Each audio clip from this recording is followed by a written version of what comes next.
Hi வணக்கம் நண்பர்களே. நாம் இந்த வீடியோவில் என்ன பார்க்க போகிறோம்னா நவம்பர் 21ஆம் தேதியிலிருந்து டிசம்பர் 20ஆம் தேதி வரைக்கும் உள்ள வானிலை தகவலை பார்க்க போகிறோம்.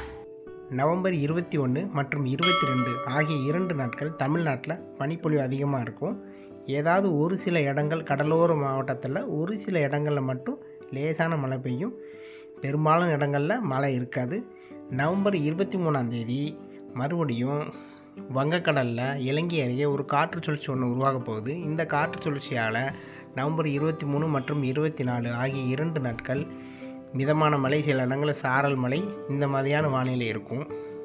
நவம்பர் 25ஆம் தேதி வங்கக்கடலில் இலங்கையின் வடக்கு பகுதி அருகே ஒரு காற்றழுத்த தாழ்வு பகுதி உருவாகும்.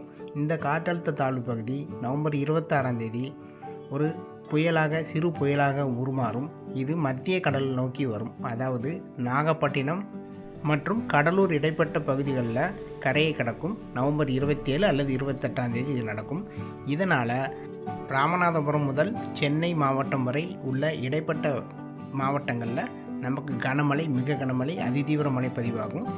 அதாவது சென்னை, திருவள்ளூர், காஞ்சிபுரம், செங்கல்பட்டு, புதுச்சேரி, கடலூர், மயிலாடுதுறை, தஞ்சாவூர், திருவாரூர், நாகப்பட்டினம், காரைக்குடி, புதுக்கோட்டை, சிவகங்கை, திருச்சி, அரியலூர், பெரம்பலூர், கள்ளக்குறிச்சி, விழுப்புரம், திருவண்ணாமலை, வேலூர், ராணிப்பேட்டை ஆகிய பகுதிகளில் கனமழை, மிக கனமழை, அதீத கனமழை இருக்கும். இந்த புயலானது அதிக கனமழை கொடுக்கும் புயல். காற்று பாதிப்பு இருக்காது. அதாவது 80 முதல் 85 கிலோமீட்டர் காற்று வேகமே இருக்கும். புயல் கரையை கடந்தவுடன் காற்றழுத்த தாழ்வு பகுதியாக வலுவிழந்து உள் மாவட்டம் வழியே அரபிக்கடல் நோக்கி செல்லும். இதனால் உள் மாவட்டங்கள் மற்றும் தென் மாவட்டங்கள், மேற்கு தொடர்ச்சி மலைகளில் மிதமான மழை, சில இடங்களில் கனமழை இருக்கும். புயல் உள் மாவட்டம் வழியே கடந்து அரபிக்கடல் நோக்கி செல்லும்போது தான் நமக்கு உள் மாவட்டங்களில் இந்த மழை எதிர்பார்க்கலாம். நவம்பர் 26, 27, 28 ஆகிய 3 நாட்கள் ராமநாதபுரம் முதல் சென்னை வரை உள்ள மாவட்டங்களில் நம்ம அதீத மழை, கனமழை, மிக கனமழை இருக்கும். இதன் பிறகு நவம்பர் 29, 30 ஆகிய தேதிகளில் உள் மாவட்டங்கள் மற்றும் மேற்கு தொடர்ச்சி மலைகளில் நமக்கு மிதமான மழை, சில இடங்களில் கனமழை இருக்கும்.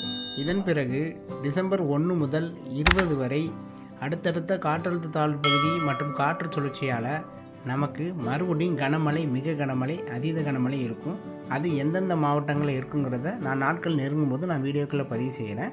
நாம் ஏற்கனவே சொன்ன மாதிரி இந்த வருடம் வடகிழக்கு பருவமழையானது குறைந்த நேரத்தில் அதிக கனமழை பொழிவு கொடுக்கும்.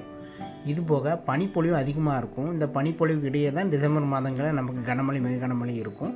இதே போல் சென்னை முதல் நாகப்பட்டினம் வரை உள்ள மாவட்டங்களில் அதிக கனமழை பொழிவு இருக்கும். இந்த வடகிழக்கு பருவ காலங்களில் தென் மாவட்டங்களையும் சில இடங்களில் கனமழை எதிர்பார்க்கலாம். ஒட்டுமொத்தமாக வடகிழக்கு பருவமழையில் நமக்கு தமிழ்நாட்டில் சராசரிக்கு அதிகமாகவே மழை இருக்கும். வானிலையை பொறுத்த வரைக்கும் ஒவ்வொரு நாளும் பல மாற்றங்கள் காணப்படும். ஸோ தொடர்ந்து இந்த சேனலை சப்ஸ்கிரைப் பண்ணி வச்சுக்கோங்க. அப்படி பெல் ஐக்கான் கிளிக் பண்ணி வச்சுக்கோங்க. அப்போ தான் நான் கொடுக்குற வானிலை தகவல் உங்களுக்கு வந்து சேரும். மீண்டும் அடுத்த வீடியோவில் வேறொரு நாள் வானிலை தகவலோடு உங்களை சந்திக்கிறேன். நன்றி, வணக்கம்.